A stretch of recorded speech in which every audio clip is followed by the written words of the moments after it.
get lost in pieces. You make me levitate. Somebody said it's fate. Somehow you always fix the broken pieces. You are the only thing that is benefit for me. And you are the only one that I ever thought I need. When I'm with you, I'm better forever with you. When I'm with you. Good morning, everyone! It's our last full day here in LA. And tomorrow, uuwi na kami! So for today, it's just gonna be a chill day. Ang plano lang namin talaga is to check out a mall here and maybe one food hall. And alam ko, mapapansin nyo na sa series na to, we did not explore a lot of different food only because mas pinili namin yung mga convenient because of our itinerary and the way the travel works here. And also, yes? I want to go to Raleigh.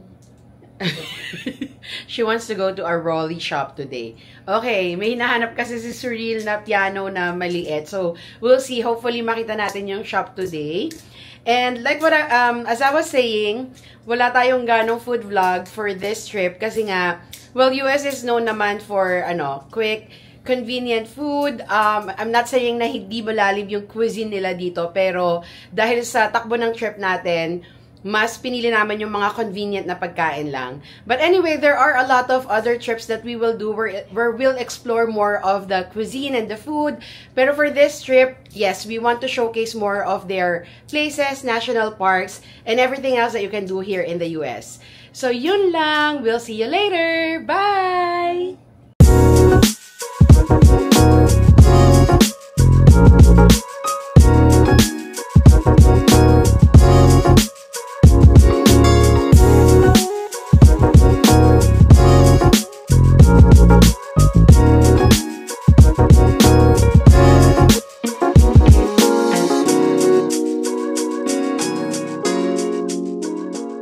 Okay, nandito na tayo sa The Grove. Isa to sa pinakasikat na shopping mall dito sa Los Angeles. Unfortunately, umuulan today so hindi natin makikita yung trolley na gumagalaw or umaandar kasi isa to sa pinaka-iconic things to see here at The Grove. But anyway, we'll stroll around and let's see kung ano yung mga makikita natin dito. Okay? Let's go to Nike! Nakakainis, umuulan. Sayang. Pero that's okay. Ganun talaga. We've had 9 days of wonderful sunshine naman.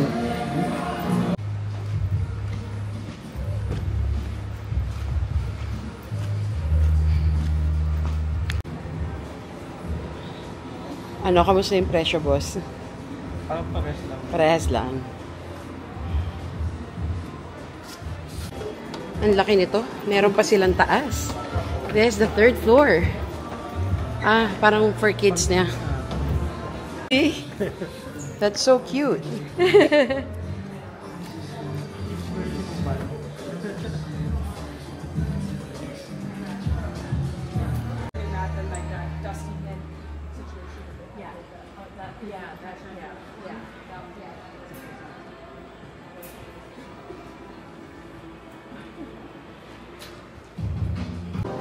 Sayang hindi natin makapture yung totoong vibe nitong mall kasi nga umuulan. Feeling ko ibang-iba talaga siya kapag umiikot yung trolley. And then maraming tao. Pasok tayo. Gusto mo? Yes, yes. Come on, let's check out perfumes. Ako muna, please. Okay. Oh my God. It's huge. So lahat ng... you have the different makeup brands here. Wow. And then, I wanna buy makeup. sa left, I wanna buy makeup. shoes. You want to buy makeup? You're young. It's not allowed in school. I wanna buy For going out? Okay, let's check it out later. And then, may mga bags doon sa dulo. Deep Tick here.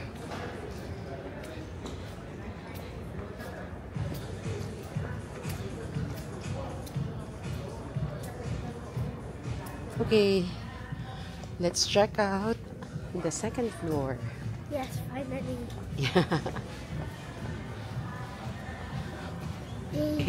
So, dito sa second floor, puro damit lang din. And hindi natin hilig to. So, bababa na tayo. Okay, tapos na tayo dito sa Nordstrom. Then, sa kanan, you have Ray-Ban. Then, there's Diptyque. And then, sa gitna may mga shirts for sale, accessories, and pretzels. And may Vans doon sa other side.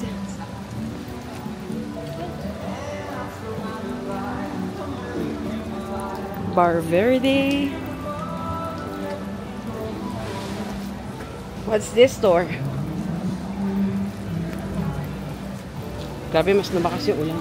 This is their Apple store. Ang laki. Sabi mo, I can change my iPhone.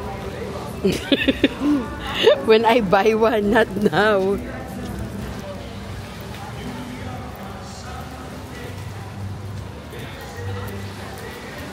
Sayang. Ang forecast pa naman ngayon, buong araw na ganito, na umuulan or umaambon. Oh yeah, it's getting wet. Oh, ano surreal. It's not a toy stand. It's flowers. Where are you? Oh my gosh. Okay. So, sa other side, there's Vince, Coach, Michael Kors there. Actually, pag diniretso natin to, ayun na yung Old Farmers Market. To be honest, I wanna show this to you more. Kaso, ang hirap umaambon, wala kaming payong. And I don't think I'll be able to showcase kung ano yung totoong vibe niya because of the weather right now. So, maybe that's it. At least you get a glimpse of the Grove and what's in here. Lipat na muna tayo sa Farmers Market. Okay? Hi! I like your outfit. Ayun, mukhang maganda din sa spot na yon. But, we're getting drenched in rain.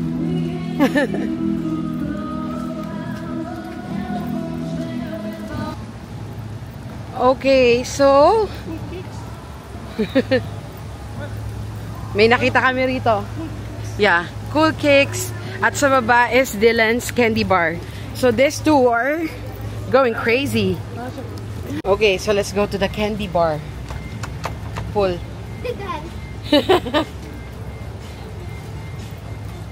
Ooh, what's this? This looks interesting. Is it a chocolate bar? Ah, lollipop. Milk chocolate lollipop. Galing. This one is $7. Okay, ito yung mga gustong-gustong pinupuntahan ni Sir Rio.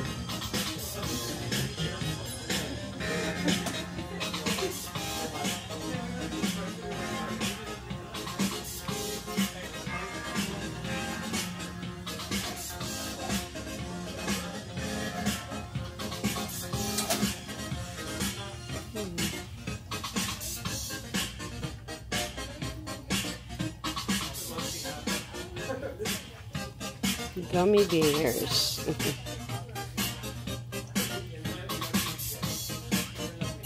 Oh, cute. They also have this.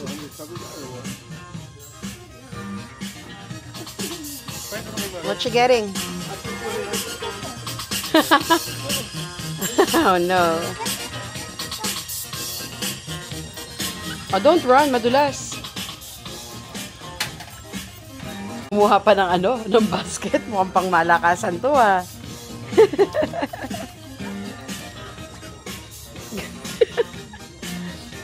Sinong kabado? Ay, mamura lang. Oh, I wouldn't let you. That's too sour. That's Wagaka's hair.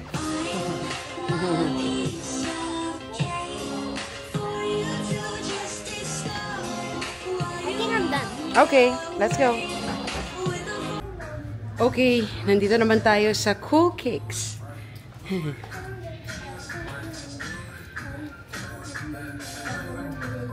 Do not touch. Travis Scott. Yan. Okay lang ang mga dyan. Which one? Sa Pilipinas, mga nasa 80 to 100,000. Yung mga ganyan? Yeah. Mga Travis Scott yan. Wala naman nagsabi, may pa-lecture pala rito. The baby bottle.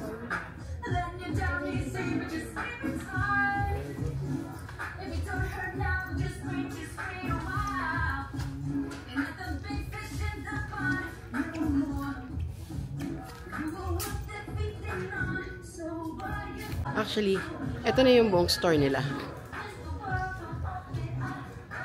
Katulad ng lecture kanina. Quality over quantity.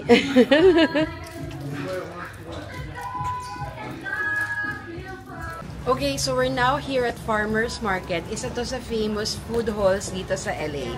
Tingnan natin kung ano yung mga pagkain nila. Tara, pasok tayo sa loob. Okay, so una is Bennett's Homemade Ice Cream. Tapos may mga memorabilia silang mga naka-display. Ooh! Press your own penny into a souvenir design. We did that before, right? Really? Ah, yeah.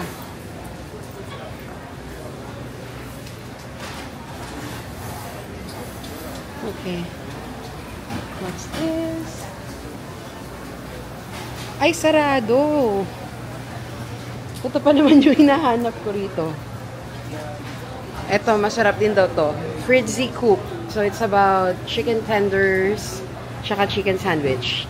Anyway, tara, ikot pa tayo. Yeah.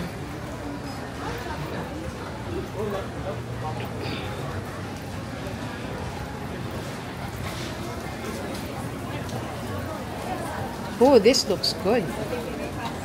Malo.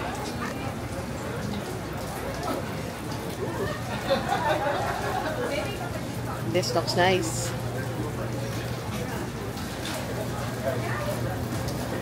Okay, so this one, great sandwiches. There's a coffee corner here. Really? So there's sushi here.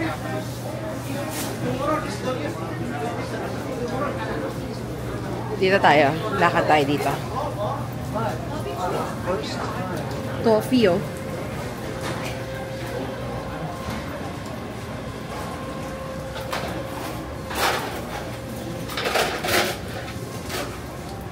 Wow.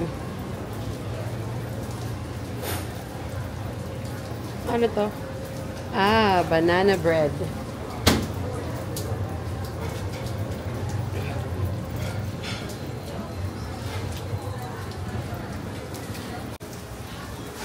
Ano to? Different kinds of nuts. Galing, oh. Iba-iba kulay ng pistachio. Yeah. Smells good. I want some. You want popcorn?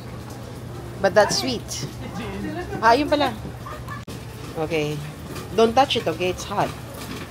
One large, please. You need salt? Yes, please.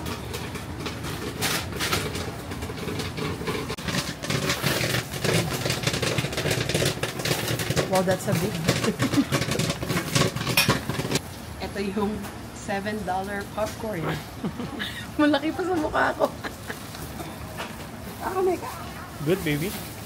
Okay, sorry. May mga ganito rin sila, oh. Diced pineapple, diced papaya, and mixed nuts.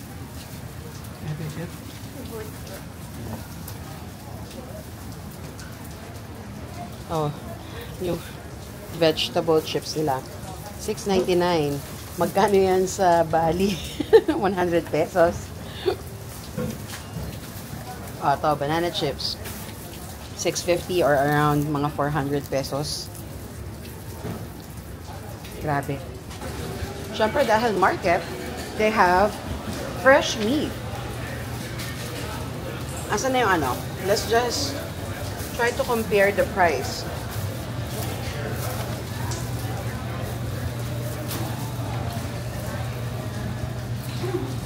Tenderloin. $49.98 per pound. Wow.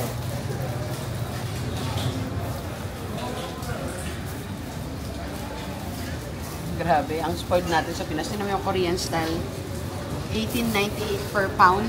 Samantalang sa atin. 600 lang, naka-unli samgyup ka na.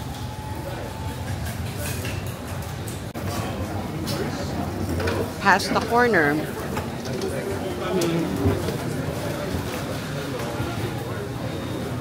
What's this? Noodle art. Let's see. This looks good. Ang laki. Pero ikutin mo na natin. This one is pizza. Meron pa kaya ito sa dulo? Tingnan ko sa dulo.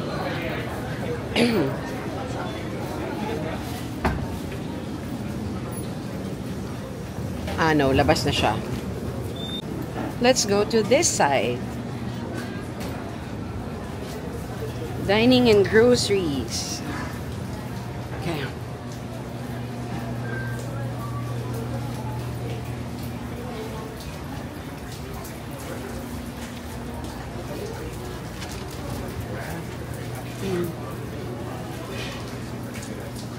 Different pies.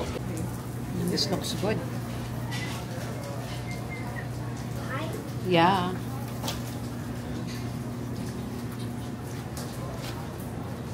Meron ata silang slice eh. Coconut bean.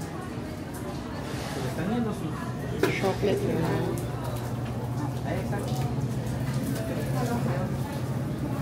Look at that brownie. Ano ba yung brownie? It's huge.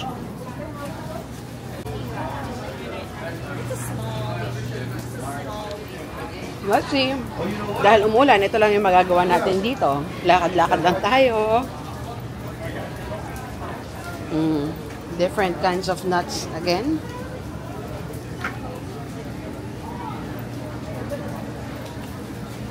So, lakarin muna natin tong part na to. And let's see what else is in here.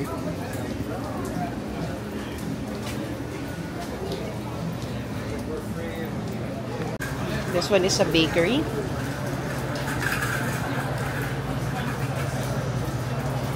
Ang sarap ng cannoli nila. Look at the size of that cookie. Srilo, look at the cookie. Look at the size of that cookie. Ang laki. Cool, like I never chocolate. Just looking around first things. Laki. Okay, go. Okay. So, bumili ng cookies is Surreal. This one is $4.50.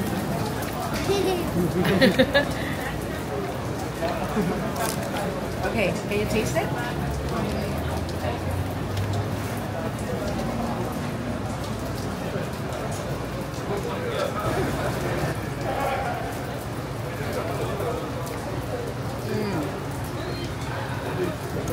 It's good. Kaya hindi nagustuhan ni Surreal, in-expect niya siguro yung lasa ng chocolate chip. Alam niyo yung ano, lata na nilalagyan ng panahe. Yung butter cookies na ganun. Ganun yung lasa niya na dinip sa chocolate. Masarap. I like it.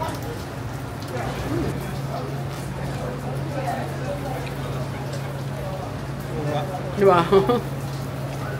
So, butter cookie siya na dip in chocolate. That was a good cookie. Oh, empanadas. Let's taste one. Try tayo ng empanada. Iba-iba yung flavor nila. Guava with cream cheese.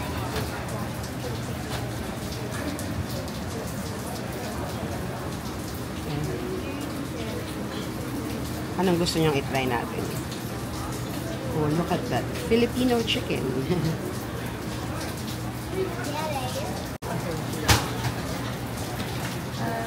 Tanong na lang natin kung ano yung bestseller nila and then we'll try one. Okay, so try natin tong empanada. This one is $6 or 360 pesos. Ang bestseller daw nila is yung beef, so let's try it.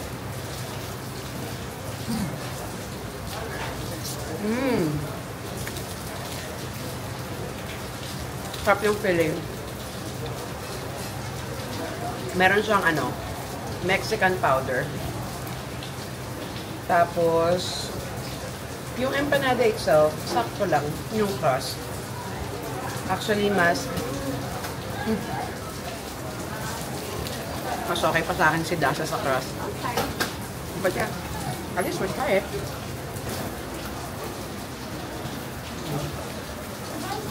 Good naman. Good yung feeling. Nakukulangan lang ako dun sa ano, sa crust niya. Sarap to ah. Good ma? Gusto ako. Good. So, ito yung itsura niya. Actually, masarap yung feeling niya. Yun nga lang, hindi ko maramdaman yung empanada sa crust niya. Medyo manipis kasi. 'Di ba? Mahilig pa naman ako sa mga crust. Okay, lakad-lakad pa tayo.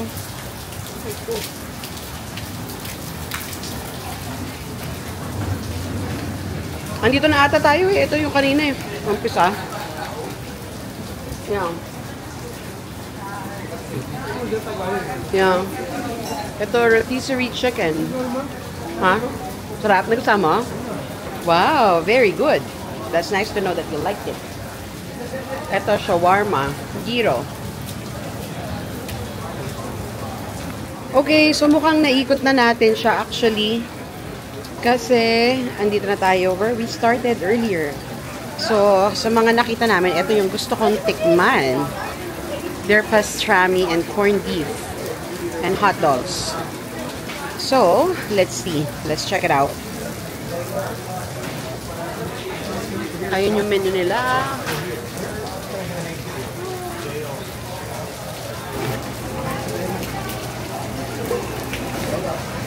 Kabingi.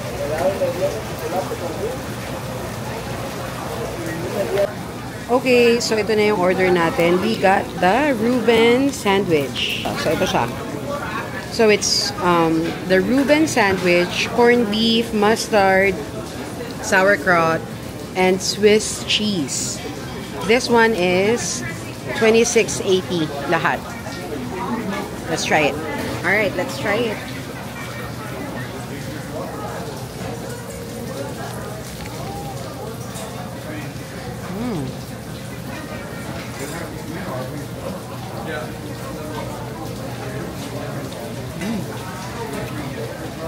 Harap. Nagko-complement yung una yung beef. Ang lambot. Ang sarap. Tapos nagko-complement yung lasa ng sauerkraut tsaka nung mustard. I like it. Curious ako kung si Piboy magugustuhan niya. Tikman natin tong pickle. Sarap din. Yung mga pickle nila rito, masarap. Hindi sobrang asin. Sabi ka, sapa. I like it. So good.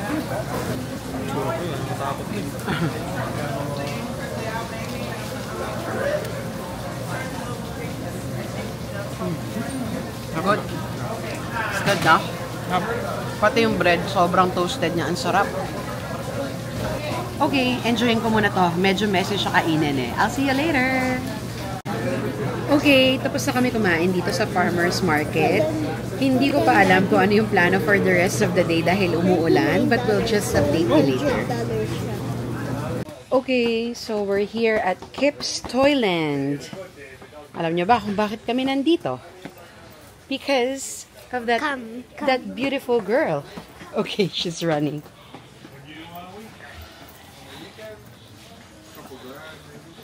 Oh my gosh. Oh. That's actually cool. But Mommy just oo nga eh. Pero maganda yan. Kaso yun nga lang sa luggage. Kasya ba yun sa maleta niya? Nahan Kelly? That's cool. Okay, dead ma ang mga plushies ngayon dahil meron na siya from yesterday. Oh my God, grabe. Alam mo si Suril talaga yung pinakamaraming nabili. As usual. Ano to? They have cute toys here, actually. Oh, so squishy. Nakita ko yung ano, meron sila doon kanina yung Magic 8 Ball. Alam niyo ba to? So, ito yung magtatanong ka ng question. Tapos, alugin mo siya. Tapos, magbibigay siya sa'yo ng sagot ng yes or no. So, they have cool stuff here. Ayan. Combination of new toys and vintage toys. Card. Oh, my card. What do you need? Card. What card? Any card, bro. Oh, he's getting my credit card. Okay. Give, Get the black one. give me. Ayan. Ito ang toy na never talagang nahilig si Sureen. Walang appeal sa kanya ang Barbies. Samantalang nung bata ako, oh my God, if you give me a Barbie, dream come true yun.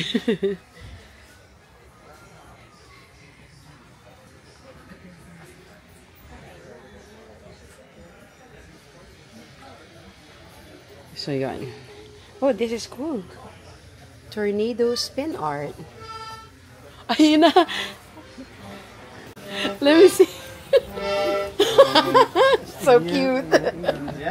Yeah, all good. Ang ganda. The bag, box. Yeah, so they have, what's this? Ah, yeah. I don't know how that works, pero parang trumpo. Slinky! Gumby. This is a cool store. Kung ano yung mga nasa bat 19. Nasa? Bat 19. This one lahat. Okay. And then, she's giving me a tour. Oh. And bat, it is from bat 19. Oh, okay. What's about 19? No, bat 19. What's that? It's, ano, a YouTuber that sells something. Oh, okay. Got it. Okay, let's go. Yay! Are you happy? I'm happy with that too. Okay, tapos na kami dito sa Kip's Toyland. And ito yung mga nabili ni Cyril. Okay. Cute. One more.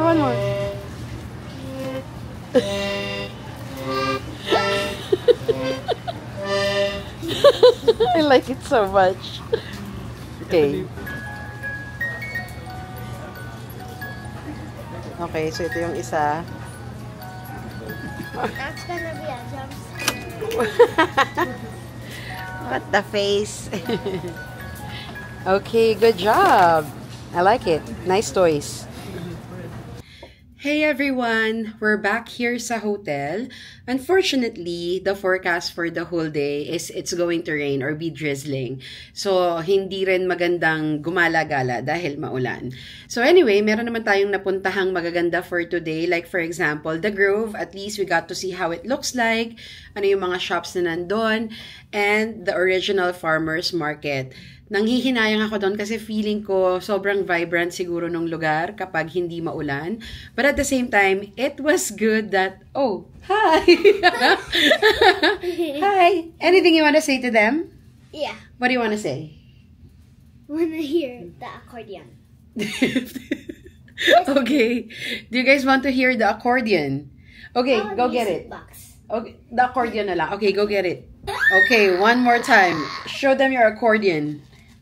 Okay, play it. It's super small. Kasha sa akin. Okay. So you're gonna put inside your hands. Okay.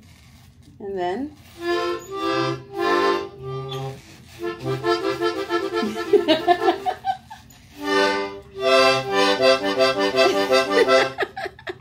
Okay.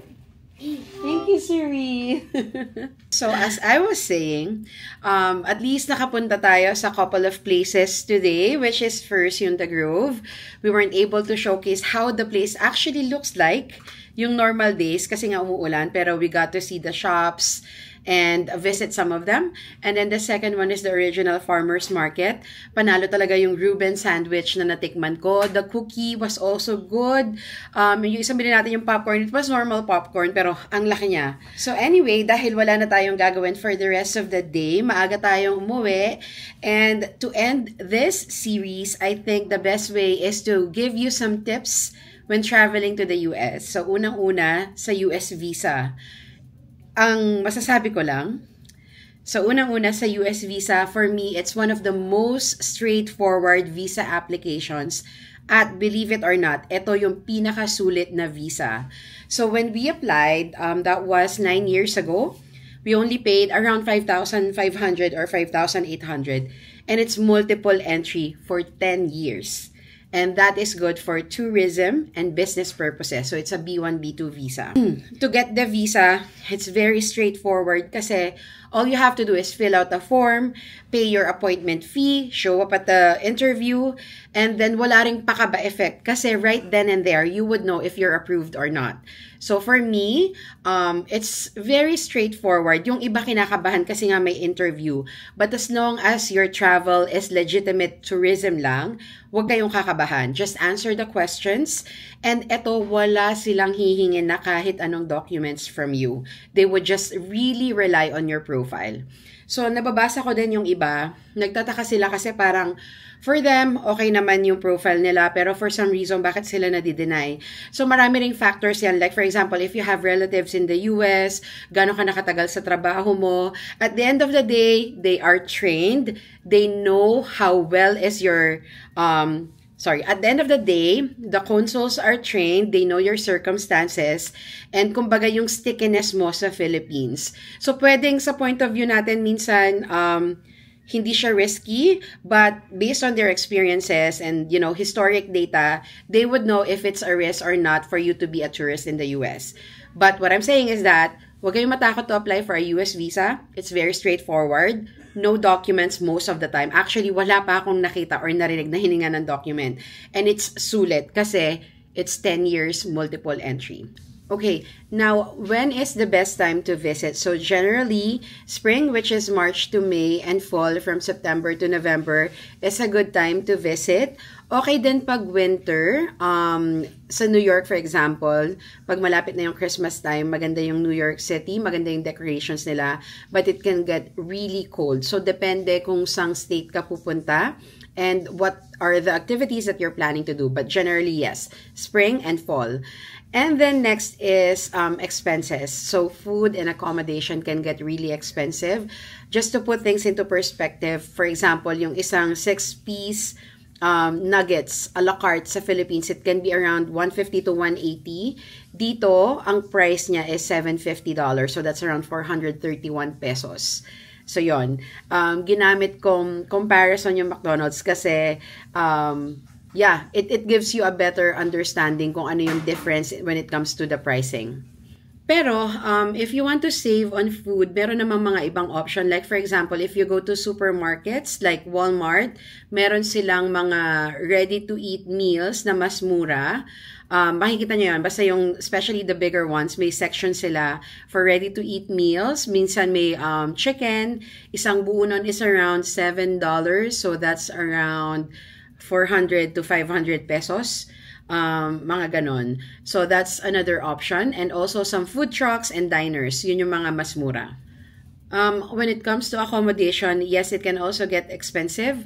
Like, for example, dun sa, it's a package naman, dun sa Pixar Place, yung whole stay namin dun, everything came up to around 165,000 pesos. That's only for 3 nights. And kasama na dun yung tickets and the multi-lane pass. And then, yung inistayan naman namin sa malapit sa Joshua Tree National Park, yung medyo murang motel na yun, umabot din yun ng 15,000. So, it can get really expensive. Meron naman mga ibang accommodation na siguro mas mura. But for me, cleanliness is always a top priority. So, yun yung una kong tinitingnan. And then the space, kasi nga 3 kami. Next is when it comes to transportation, depende if you're in the city or you're going to do a road trip like us. So always get unlimited mileage. For us, sa Hertz lang kami nag-rent ng sasakyan. Nag-iiba yung price depende sa type of car that you would use, but get unlimited mileage and then make sure na you get the, ako kinuha ko yung complete protection. So, if anything happens, there's roadside assistance, covered ka ng insurance, everything para may peace of mind ka. And then, sa cities naman, you have Uber or Lyft to take you around if you want private transportation. Or if you don't, meron din naman public transportation. And then, next, tipping. It's mandatory here in the US. So generally speaking, whatever the total cost is, the tip is around 15 to 20%, lalo na pagdating sa rides and sa restaurants. For bellhop services, for example, per bag, it's about $1 per bag when it comes to tipping. What else? Sa housekeeping, it's about $2 per night. Basta yon, it's rude not to tip here in the US. Make sure na meron kayong ititip sa services that you get here in the US. So for connectivity, I always use eSIM whenever I go to different countries. At first, ang binasa ko for US or ang ginamit ko before was Verizon. And then there's also AT&T and T-Mobile. But upon further research, meron akong nakitang mas mura, which is yung Laika. Can you believe it? For 1 month, it's only 700 pesos, unlimited data, and call and text here in the US, and I think 100 minutes sa ibang countries. But it's a subscription. So basically, yung first month, discounted siya. But there's no contract required. I mean, you can cancel anytime. So ako, ang gagawin ko lang, ika-cancel ko na siya before we leave the US. So yun lang. So far, that's all of the things that I can think of. If you want to know more or if you want a more detailed explanation or tips and tricks when going to the US, just let me know and I will focus on that. But anyway, yun lang. Overall, it was an amazing vacation for us. We really enjoyed our stay here. Even though masaya rin dito sa US, of course, we can't wait to go home as well kasi miss na namin ang Pinas. So yun lang. We'll see you on the next adventure. Bye!